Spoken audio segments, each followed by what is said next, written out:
నమస్తే, నేను మీ ప్రియాంకరావు. కల్తీ వ్యవహారానికి సంబంధించి ఇప్పటి వరకు ఇది రాష్ట్రానికి మాత్రమే పరిమితం కాలేదు. ఎందుకు అంటే ఈ తిరుమల తిరుపతి దేవస్థానానికి చాలా మంది వస్తుంటారు. రాష్ట్రంతో, ప్రాంతంతో, అలానే భాషతో సంబంధం లేకుండా దేశ నలుమూలల నుండి. మరి ఇప్పుడు ఈ ఇష్యూ ఏదైతే నకిలీ నెయ్యి ఉందో, ఈ ఇష్యూ ఇప్పుడు నేషనల్ టాపిక్ అయిపోయింది. ఎక్కడ చూసినా దీని గురించే జగన్మోహన్ రెడ్డి రావాలి, క్షమాపణ చెప్పాలి అంటూ. మరి ఇలాంటి సిచ్యువేషన్స్లో ఇంత రచ్చ జరుగుతుంటే ఇప్పుడు సెంట్రల్ గవర్నమెంట్ ఇందులోకి ఇన్వాల్వ్ అవుతుందా?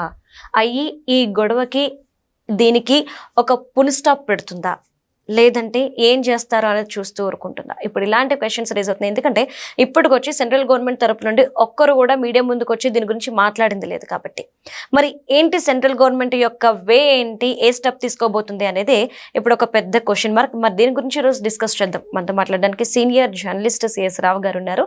ఆయన అడిగి తెలుసుకుందాం. నమస్కారం సార్. కల్తీ నెయ్యికి సంబంధించి ఇప్పుడు రాష్ట్రంలో అంటే రాష్ట్రంతో సంబంధం లేకుండా, ప్రాంతంతో, భాషతో సంబంధం లేకుండా రచ్చరగిలిపోయింది. ఎందుకంటే అందరి మనోభావాలు దెబ్బతిన్నాయి. ఇది ధర్మం మీద అంటే హిందూ ధర్మం మీద జరిగిన దాడిగా అభివర్ణిస్తున్నారు. నేషనల్ మీడియా కూడా కవర్ చేస్తూ నేషనల్ డిబేట్స్లో ఈరోజు హాట్ టాపిక్గా మారిందంటే ఇష్యూ ఎంత పెద్దదో మనకు క్లియర్ అవుతుంది. కానీ సెంట్రల్ గవర్నమెంట్ నుండి ఒక్కరు కూడా ఈ ఇష్యూ మీద స్పందించట్లేదు సార్.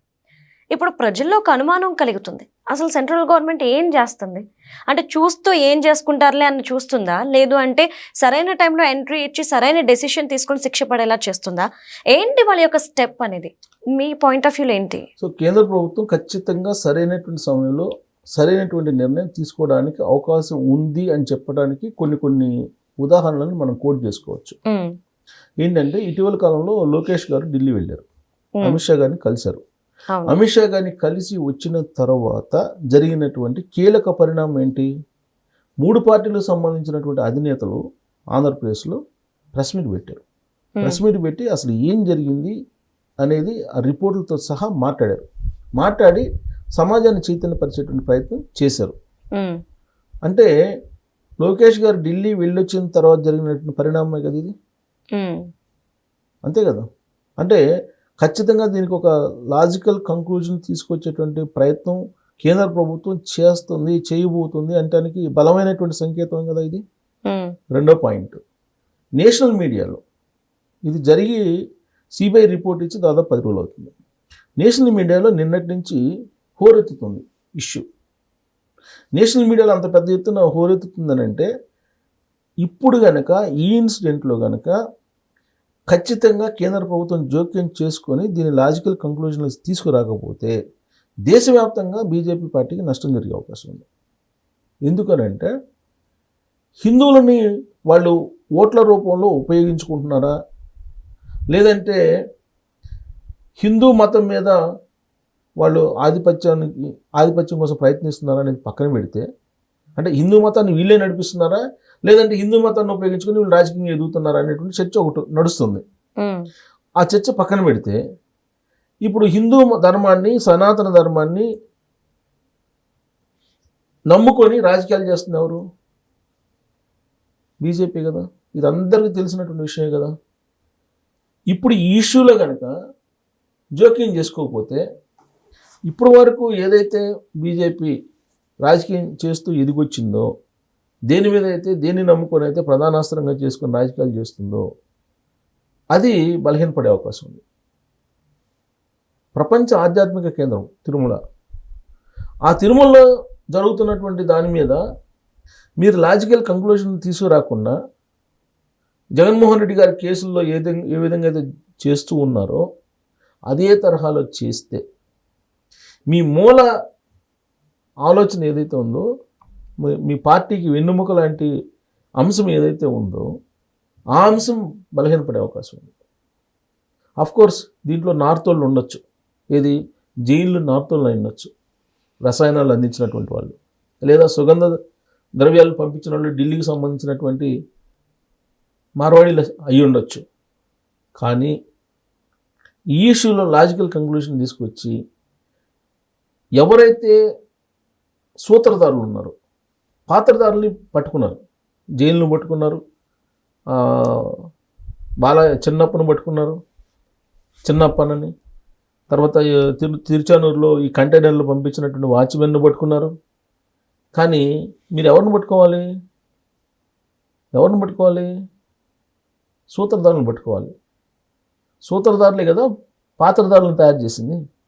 సో ఆ సూత్రధారులను పట్టుకోవాలి. ఆ సూత్రధారులను కనుక పట్టుకోకపోతే మీరు ఏదైతే నమ్ముకొని, మీరు ఏదైతే ప్రధానమైనటువంటి అంశంగా బేస్ చేసుకొని రాజకీయాలు చేస్తున్నారు దేశవ్యాప్తంగా, అది బలహీనపడే అవకాశం ఉంటుంది.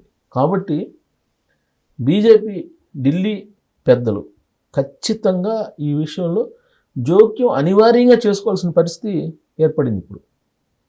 లేదంటే హిందూ ధర్మం, సనాతన ధర్మం గురించి ఇక మాట్లాడితే భక్తులు నమ్మేటువంటి పరిస్థితి ఉండదు రాబోయే రోజుల్లో. ఇంతకన్నా పెద్ద ఇష్యూ అయితే ఇంకోటి ఉండదు కదా. హిందూ ధర్మానికి లేదంటే సనాతన ధర్మానికి ఇంతకన్నా మహా అపచారం కానీ మహా అపరాధం కానీ మరొకటి ఉండదు. ఇలాంటి దాంట్లో ప్రజల సెంటిమెంట్ని గమనించి ఒక పెద్ద డెసిషన్ తీసుకోకపోతే దాని మూల్యం ఖచ్చితంగా చెల్లించుకోవాల్సి వస్తుంది. లేదు ఇప్పుడు సిబిఐ తన పని తాను చేసుకొని శిక్షించమంటే వాళ్ళు శిక్షిస్తారు. ఇప్పుడు సిబిఐ అంటే స్వతంత్ర ప్రతిపత్తి గల సంస్థ అంటారు అందరూ. అది ఎవరి ఆధ్వర్యంలో నడుస్తుంది? కేంద్ర హోంశాఖ ఆధ్వర్యంలో నడుస్తుంది. స్వతంత్ర ప్రతిపత్తి ఎవరికి ఉంటుంది? ఎక్కడుంది? స్వతంత్ర ప్రతిపత్తి ఉంటే ఇన్ని కేసులు ఇంతకాలం పాటు పెండింగ్ ఉంటాయా? ఉండవు కదా. వ్యక్తిగత హాజరు నుంచి కూడా మినహాయింపు పొంది కంటిన్యూ అవుతుంటే కనీసం ఒక పిటిషన్ వేయడానికి కూడా సిబిఐ వాళ్ళు ముందుకు రావట్లేదని అంటే వాళ్ళ మీద పెత్తనం ఉందనుకోవాలా, లేదంటే స్వయం ప్రతిపత్తి కలిగినట్టు సంస్థ అనుకోవాలి దాన్ని మనం? Simple logic. సో కాబట్టి ఖచ్చితంగా ఈ విషయంలో జోక్యం చేసుకుని ఒక లాజికల్ కంక్లూజన్ అయితే తీసుకురావాల్సిందే. ఎవరైతే సూత్రధారులు ఉన్నారో వాళ్ళని కనుక టచ్ చేయకపోతే రాజకీయంగా నష్టపోయేటువంటి పార్టీల్లో ఏదైనా ఉందంటే బీజేపీ ఉండడానికి అవకాశం ఉంది. ఎందుకంటే బలంగా బీజేపీ హిందూ ధర్మాన్ని, సనాతన ధర్మాన్ని భుజాలకు ఎత్తుకొని వెళ్తుంది. పోలరైజేషన్ కావాలి, హిందూ పోలరైజేషన్ కావాలని కోరుకుంటున్నటువంటి పార్టీ కూడా అదే. కాబట్టి ఇప్పుడు కోట్లాది మంది హిందువులకి సంబంధించినటువంటి ఇష్యూ కాబట్టి దీంట్లో కనుక మిగతా వాటిల్లో చూసి చూడనట్టు ఏ విధంగా అయితే వ్యవహరించారనేటువంటి అపవాదులను ఎదుర్కొంటున్నారో అలాంటిది కనుక దీంట్లో ఎదుర్కోవాల్సి వస్తే మాత్రం రాబోయే రోజుల్లో మూల్యం మాత్రం చెల్లించుకోవాల్సి వస్తుంది. కాబట్టి అది సెంట్రల్ ఇంటెలిజెన్స్ ఖచ్చితంగా ఈ పాటి చెప్పు ఉంటుంది. రైట్. చెప్పకపోతే అమిత్ షా గారు లోకేష్ గారిని పిలిపించుకొని మాట్లాడాల్సిన అవసరం లేదు. ఇక్కడ రాగానే లోకేష్ గారు ఇక్కడ రాగానే ఇమీడియట్గా ఈ ప్రెస్ మీట్ కూడా జరిగింది.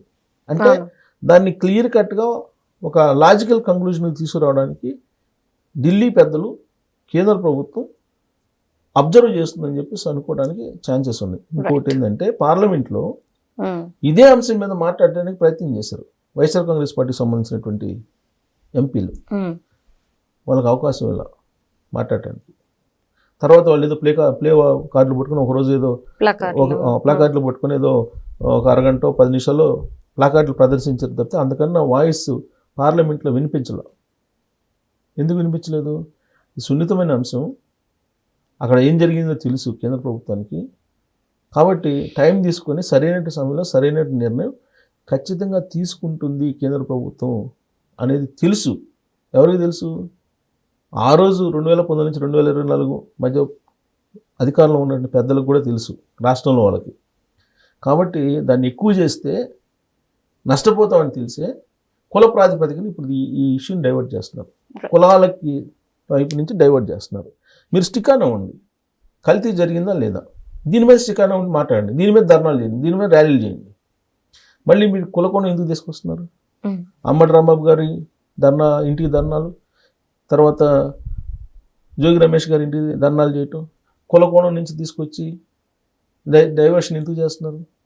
అంటే జారిపోతుంది. దానికి కారణం ఏంది? ఖచ్చితంగా సెంట్రల్ గవర్నమెంట్ సీరియస్గా ఉంది, దీనికి ఖచ్చితంగా యాక్షన్ ఉంటుంది అనే దానికి ఇవన్నీ ఉదాహరణలు. Right. Thank you so much sir.